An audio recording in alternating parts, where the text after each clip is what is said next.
ఒక భార్య చేతిలో ఒక అమాయకపు భర్త ప్రాణాలు కోల్పోయాడు. తల తీసుకెళ్లి తాడి చెట్టుకు కొట్టి తాడుతో మెడ బిగించి చంపటం జరిగింది.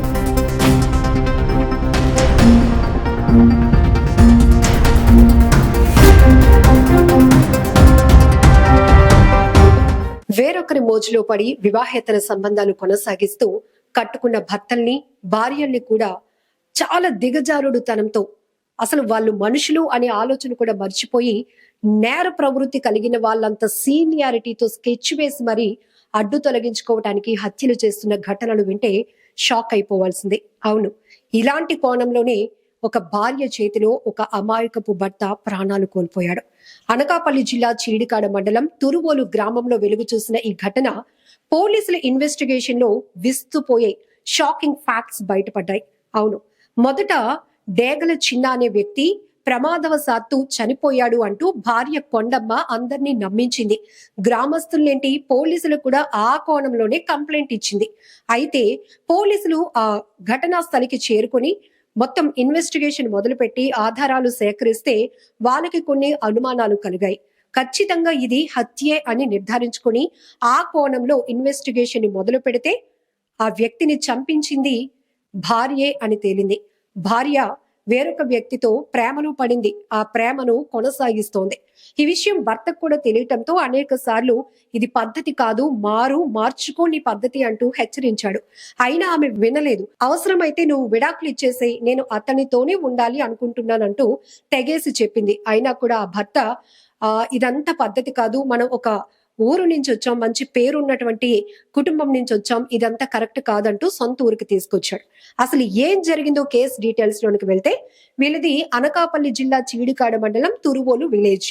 వాకపల్లి గ్రామస్తులతో కలిసి 2 ఏళ్ల క్రితం వీరంతా కూడా తెనాలిలోని ఒక మేస్త్రి దగ్గర పని చేయటానికని వెళ్లారు. అందులో ఈ డేగల చిన్న అంటే మృతుడు, అతని భార్య డేగల కొండమ్మ కూడా వెళ్ళింది. అక్కడ ఈ వీళ్ళు వెళ్ళినటువంటి తెనాలి వెళ్ళి అక్కడ పని చేయాలి అనుకున్న వ్యక్తి మేస్త్రి పేరు శంకర్. ఆయన హెల్త్ ఇష్యూ వల్ల చనిపోతే ఆ తర్వాత ఆ బాధ్యతల్ని వాళ్ళ కొడుకు గణేష్ తీసుకున్నాడు. ఆ తర్వాత ఈ గణేష్ అంటే 28 సంవత్సరాలు గణేష్ తో ఈ కొండమ్మ 31 సంవత్సరాలున్న ఈమె ఇద్దరి మధ్య పరిచయం, అది కాస్త వివాహేతర సంబంధంగా కొనసాగుతూ వచ్చింది. అంతే, అక్కడి నుంచి ఈ భర్తకి ఆ విషయం కూడా తెలియటంతో, కొండమ్మ నీ పద్ధతి మార్చుకో, ఇది కరెక్ట్ కాదు, మనం పని కోసం వచ్చాం, ఊరు కాని ఊరొచ్చాం, జాగ్రత్తగా ఉండాలని చెప్పినా కూడా ఆమె వినలేదు. తరచుగా భార్యాభర్తలు చిన్న కొండమ్మ మధ్య ఇదే విషయమై ఈ థర్డ్ పర్సన్ గురించే అనేక సందర్భాల్లో వీళ్ళ మధ్య గొడవలు జరగటం, కొట్టుకోవడం వరకు వచ్చింది. అది కాస్త మరీ పెరుగుతూ ఉండటం వల్ల ఈ తగాదాలు చిన్న ఆలోచన ఏం చేశాడు, మన ఊరు వెళ్ళిపోవాలి అని చెప్పేసి ఈమెను తీసుకొచ్చి తురువోలు విలేజ్ కి వచ్చేసారు, వాళ్ళ ఓన్ సొంత ఊరికి అనమాట. ఆ తర్వాత కూడా ఈమె మొత్తం ఫోన్ లో అక్కడి నుంచి కూడా ఇక్కడకు వచ్చిన తర్వాత కూడా ఆ వ్యక్తి ఎవరైతే A2 గణేష్ ఉన్నాడో ఆ వ్యక్తితో ఈ సంబంధాన్ని కొనసాగిస్తూ వచ్చింది. ఈ కొనసాగిస్తూ అతన్ని ఇక్కడికి రప్పించుకుంది కూడా. ఇక్కడ కూడా వీళ్ళు కలుస్తున్నారు అని భర్తకి తెలియటంతో మరీ చాలా సీరియస్ అవడంతో పాటు ఇది కరెక్ట్ కాదు అంటూ నేరుగా A2 అయిన గణేష్ తోనే గొడవ పడ్డాడు ఈ మృతుడు చిన్న. అయితే ఇద్దరి మధ్య ఈ రకమైన గొడవ కూడా జరిగిన తర్వాత వీళ్ళందరూ ఒక స్కెచ్ వేసుకున్నారు. ఇక్కడతో ఈ గొడవలు ఆగవు, మనం ముందుకు వెళ్ళాలి, కలిసే ఉండాలి, అంటే నా భర్తను అడ్డు తొలగించుకోవాలి అని ఈ కొండమ్మ ఒక ప్రపోజల్ తీసుకొచ్చింది. దాంతో ఈ ప్రియుడు ఎవరైతే గణేష్, A2 గణేష్, A1 కొండమ్మ, అలానే ఈ A2 గణేష్ మేనల్లుడు ఎవరైతే ఉన్నారో శివకుమార్, ఇతను కూడా ఈ హత్యలో భాగస్వామ్యమై ఉన్నాడు. కాబట్టి A1, A2, A3 ఈ ముగ్గురిని కూడా పోలీసులు అదుపులోనికి తీసుకుని మీడియా ముందుకు ప్రవేశపెట్టారు. అయితే ఆ భర్తని ఎలా అడ్డు తొలగించుకున్నారంటే, ఆ వ్యక్తి తురువోలు విలేజ్ నుంచి కొంత దూరం ఏదో పని నిమిత్తం వెళ్తే ఈ ఇన్ఫర్మేషన్ ని A2 గణేష్ కి ఇచ్చింది. ఈ గణేష్ తన మేనల్లుడు హెల్ప్ కూడా తీసుకొని అదే అతనికి చివరి రోజు కావాలి, అడ్డు తొలగించుకోవాలి, ఇదే సరైన సమయం అనుకొని వాళ్ళు ప్లాన్ చేశారు. అతను టూ వీలర్ మీద వెళ్ళినటువంటి మృతుడు చిన్నాని అక్కడ బండి పైనుంచి కిందకు తోసేసి అక్కడి నుంచి అక్కడ దగ్గరలో ఉన్న టేకు తోటలోనికి లాక్కొని వెళ్ళిపోయి ఒక తాటి చెట్టుకు అతని తలను గట్టిగా కొట్టేశారు. అక్కడితో కూడా ఆగకుండా ఇంకెక్కడైనా కొన ఊపిరితో బతికేస్తాడేమో అనే ఒక ఆలోచనతో, దుర్మార్గపు ఆలోచనతో వీళ్ళు ఏం చేశారంటే ఒక తాడు తీసుకొని అతని మెడకు బిగించి చంపేశారు. ఊపిరాడకుండా చాలా చిత్రహింసలు చేసి చంపేసినటువంటి ఘటన. అక్కడితో ఊరుకున్నారా?